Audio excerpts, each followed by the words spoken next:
बंधुओं नमस्कार।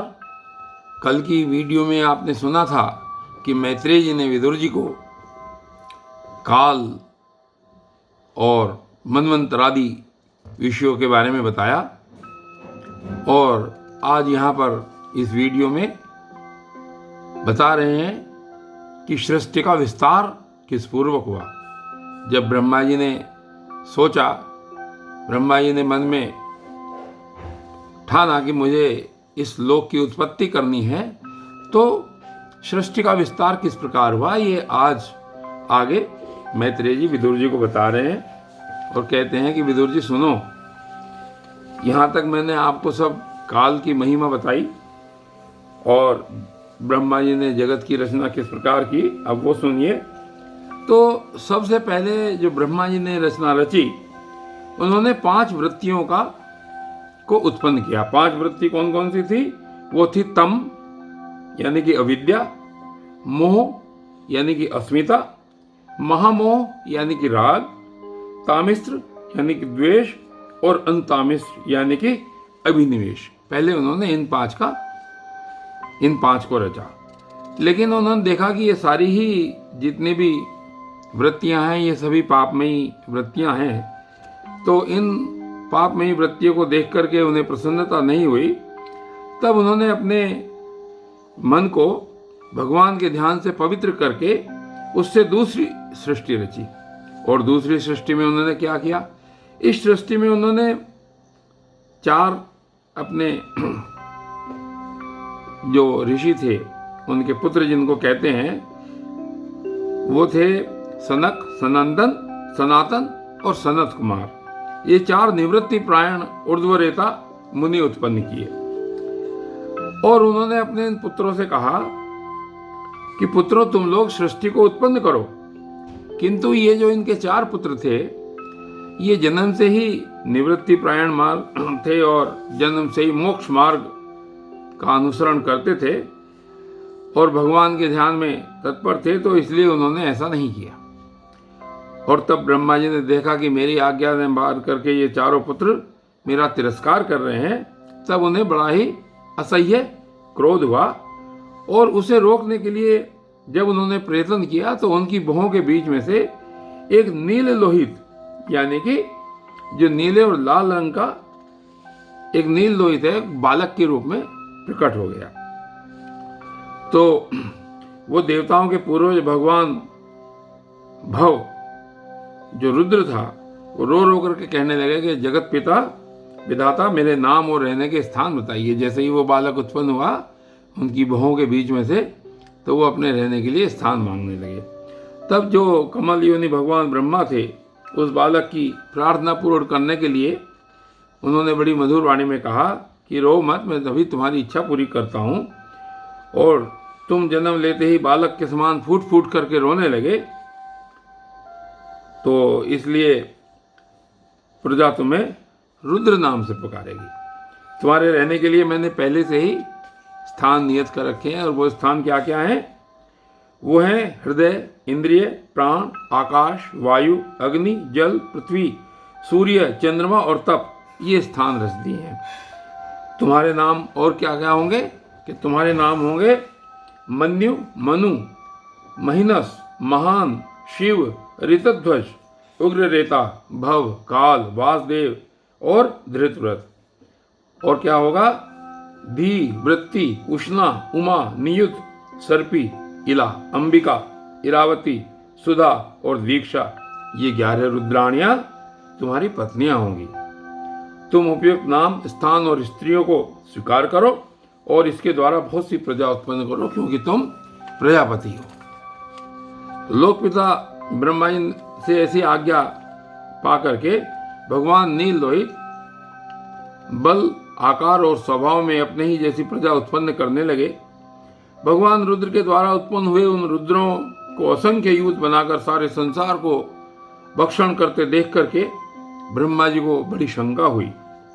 तब उन्होंने कहा कि सुरश्रेष्ठ, तुम्हारी प्रजा तो अपनी भयंकर दृष्टि से मुझे और सारी दिशाओं को भस्म कर रही है, अतः ऐसी सृष्टि न रचो, तुम्हारा कल्याण हो। अब तुम समस्त प्राणियों को सुख देने के लिए तप करो फिर उस तप के प्रभाव से ही तुम पूर्ववत इस संसार की रचना करना। पुरुष तप के द्वारा ही इंद्रियातीत सर्वांतर्यामी ज्योतिष रूप श्रीहरि को सुगमता से प्राप्त कर सकता है।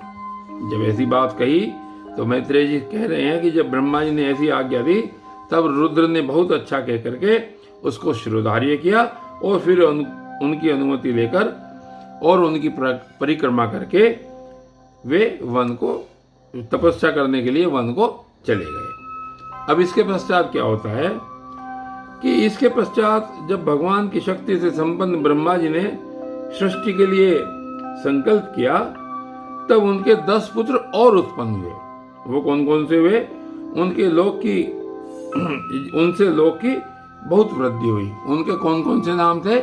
उनके नाम थे मरीचि, अत्रि, अंगिरा, पुलस्त्य, पुलह, क्रतु, भृगु, वशिष्ठ, दक्ष और 10वें नारद। इनमें नारद जी प्रजापति ब्रह्मा जी की गोद से, दक्ष अंगूठे से, वशिष्ठ प्राण से, भृगु त्वचा से, क्रतु हाथ से, पुलह नाभि से, पुलस्त्य ऋषि कानों से, अंगिरा मुख से, अत्रि नेत्रों से और मरीचि मन से उत्पन्न हुए। फिर उनके दाएं स्तन से धर्म उत्पन्न हुआ जिसकी पत्नी मूर्ति से स्वयं नारायण अवतीर्ण हुए तथा उनकी पीठ से अधर्म का जन्म हुआ और उससे संसार को भयभीत करने वाला मृत्यु उत्पन्न हुआ। इस प्रकार ब्रह्मा जी के हृदय से काम, भौं से क्रोध, नीचे के होंठ से लोभ, मुख से वाणी की अधिष्ठात्री देवी सरस्वती, लिंग से समुद्र, गुदा से पाप का निवास स्थान, राक्षसों का अधिपति निरृति हुआ। फिर छाया से देवहूति के प्रति भगवान कर्दम जी उत्पन्न हुए। इस तरह ये सारा जगत करता ब्रह्मा जी के शरीर और मन से उत्पन्न हुआ है। और उसके बाद विदुर जी को कहते हैं कि भगवान ब्रह्मा की कन्या सरस्वती बड़ी सुकुमारी और मनोहर थी। तो कहते हैं कि हमने सुना है कि एक बार उसे देखकर ब्रह्मा जी काम मोहित हो गए। यद्यपि वह स्वयं वासना रही थी, उन्हें ऐसा अधर्ममय संकल्प करते देख करके उनके पुत्र जो मरीचि आदि ऋषि थे उन्होंने विश्वास पूर्वक समझाया कि पिताजी आप समर्थ हैं, फिर भी अपने मन में उत्पन्न हुए काम के वेग को न रोक करके पुत्री गमन जैसा दुस्तर पाप करने का संकल्प कर रहे हैं। ऐसा तो आपसे पूर्ववर्ती किसी भी ब्रह्मा ने नहीं किया। और जगत गुरु आप जैसे तेजस्वी पुरुषों को भी ऐसा काम शोभा नहीं देता, क्योंकि आप लोगों के आचरणों का अनुसरण करने से ही तो संसार का कल्याण होता है। तो जिन श्री भगवान ने अपने स्वरूप में स्थित इस जगत को अपने ही तेज से प्रकट किया है उन्हें नमस्कार है। इस समय वे ही धर्म की रक्षा कर सकते हैं। तो अपने पुत्र मरीचि आदि जो प्रजापति थे उनकी बातों को सुनकर के ब्रह्मा जी बड़े लज्जित हुए और उन्होंने उस शरीर को उसी समय छोड़ दिया। तब उस घोर शरीर को दिशाओं ने ले लिया और वही कूरा हुआ जिसको अंधकार भी कहा जाता है।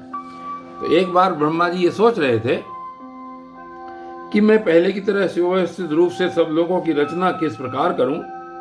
इससे मैं उनके 4 मुख से 4 वेद प्रकट हुए।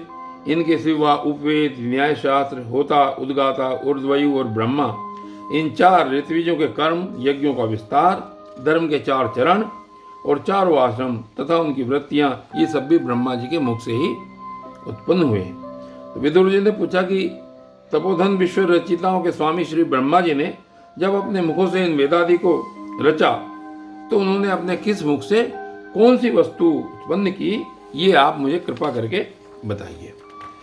तो फिर मैत्रेय जी बताते हैं कि विदुर जी, ब्रह्मा ने अपने पूर्व, दक्षिण, पश्चिम और उत्तर के मुख से क्रमशः ऋक, यजु, साम और अथर्व वेदों को रचा तथा इसी क्रम से शस्त्र जो होता का कर्म है, ईजा ऊर्ध्वयु का कर्म, स्तुति स्तोम उद्गाता का कर्म और प्रायश्चित ब्रह्मा का कर्म, इन 4 की रचना की। इसी प्रकार आयुर्वेद जिसको चिकित्सा शास्त्र कहते हैं, धनुर्वेद जो शस्त्र विद्या है, गांधर्व वेद संगीत शास्त्र और स्थापत्य वेद यानी कि शिल्प कला, शिल्प विद्या, इन 4 उपवेदों को भी क्रमशः उन्हीं पूर्वादि मुखों से उत्पन्न किया। फिर सर्वदर्शी भगवान ब्रह्मा ने अपने 4 मुखों से इतिहास, पुराण, 5वां वेद बनाया।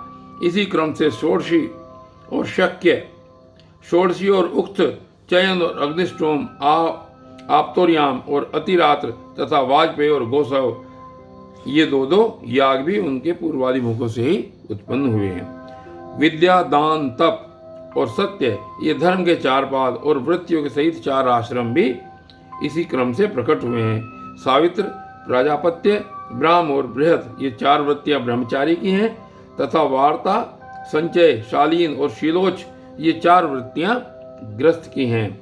इसी प्रकार वृत्ति भेद से वैसानक, वालखिल्य, औदुंबर और फेनप, ये 4 भेद वानप्रस्थों के, और कुटिचक, बहुदक, हंस और निष्क्रिय परमहंस, ये 4 भेद सन्यासियों के हैं।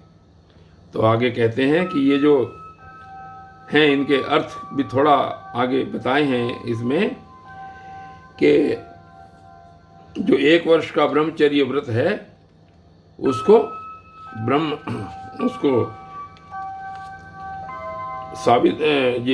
उसको कहते हैं प्रजापत्य, और वेदाध्ययन और साप्ताहिक समाप्ति तक रहने वाला जो ब्रह्मचर्य है उसको ब्राह्मण्य कहा जाता है, और बृहत जो है आयु पर्यंत रहने वाला ब्रह्मचर्य व्रत है। और जो 4 वृत्तियां हैं, वार्ता यानी कृषि आदि शास्त्र विहित वृत्तियां, और संचय यानी यागादि करना, आया चित्त वृत्ति, ये शालीनता कहते हैं, और शीलोच जो है खेत कट जाने पर पृथ्वी पर पड़े हुए अन्न की, जो अनाज की मंडी में गिरे हुए दानों को बीन करके जो निर्वाह करता है उसको शीलोच कहा जाता है। और ये 4 वृत्तियां जो हैं गृहस्थ की बताई उन्होंने। और फिर वैसानक यानी कि बिना जोती हुई भूमि में उत्पन्न हुए पदार्थ से निर्वाह करने वाला, और बाल खिल्य हुआ नवीन अन्न मिलने पर पहला संचय करके रखा हुआ अन्न दान करके देने वाला बाल खिल्य, और औदुंबर यानी कि प्रातःकाल उठने पर जिस दिशा की ओर मुख हो उसी ओर से फलादि लाकर निर्वाह करने वाला बाल खिल्य कहलाता है। और औदुंबर और अपने आप झड़े हुए फलादि को खाकर रहने वाले को फेनप कहा जाता है। और इसी प्रकार वानप्रस्थ के जो कुटी चक्र यानी कि कुटी बनाकर रहने वाले और आश्रमों के धर्मों का पूरा पालन करने वाले, बहुदक जो है कर्म की कोण दृष्टि रखकर ज्ञान को अपना ज्ञान को प्रधान मानने वाले, और ज्ञानाभ्यासी, और जो सन्यासी है परमहंस है वो ज्ञानी जीवन मुक्त। तो इस तरीके से उन्होंने सभी जो वृत्तियां उत्पन्न की उनके अर्थ बताए इसमें। और फिर इसी क्रम से आन्वीक्षिकी, त्रयी, वार्ता और दंड नीति, ये 4 विद्याएं तथा 4 व्याहृतियां उत्पन्न की। जो मोक्ष प्राप्त कराने वाली आत्मविद्या है उसको आन्वीक्षिकी कहा जाता है, और स्वर्ग आदि फल देने वाली जो कर्म विद्या है वो त्रयी है, और खेती और व्यापार इत्यादि संबंधी जो विद्या है उसको वार्ता, और दंड नीति राजनीति को कहते हैं। तो इस प्रकार ब्रह्मा जी के मुख से 4 उत्पन्न हुई, और उनके हृदयाकाश से ओंकार प्रकट हुआ। उनके रोमों से उष्णिक, त्वचा से गायत्री, मांस से त्रिष्टुप, स्नायु से अनुष्टुप, अस्थियों से जगती, मज्जा से पंक्ति और प्राणों से बृहति छंद उत्पन्न हुआ। ऐसे ही उनका जीव स्पर्शवर्ण जो कवर्गादि पंचवर्ग और देह स्वरवर्ण आकार आदि कहलाया। उनकी इंद्रियों को उष्मवर्ण शय और बल को अंतस्थ ये रे ले वे कहते हैं, और उनकी क्रीड़ा से निषाद, ऋषभ, गांधार, षडज, मध्यम, दैवत और पंचम, ये 7 स्वर उत्पन्न हुए।